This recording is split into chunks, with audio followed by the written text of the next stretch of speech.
Porting out of Visible requires two key pieces of information: your account number and a transfer PIN.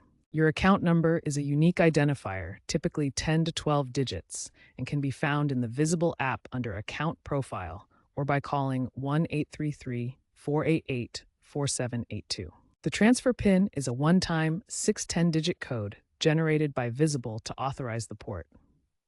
To get this PIN, you'll need to request it through the app, chat, or by calling Visible. Due to security measures implemented in 2024, expect a 24-72-hour wait for PIN issuance, as Visible verifies your identity with two-factor authentication. Remember, the PIN is time-sensitive, usually valid for 30 days, so use it promptly once received. Don't confuse your account number with your phone number.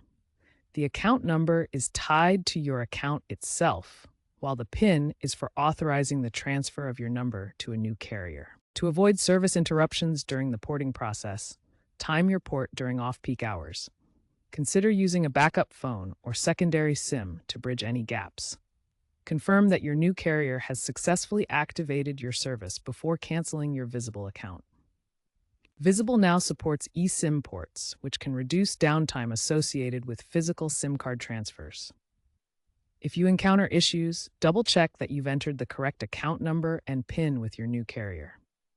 Common problems include expired PINs or unpaid balances on your Visible account, so ensure these are in good standing. Although Visible no longer offers port-out credits since January 2025, you should not be charged any hidden port-out fees. If problems persist, contact both Visible and your new carrier to resolve any discrepancies.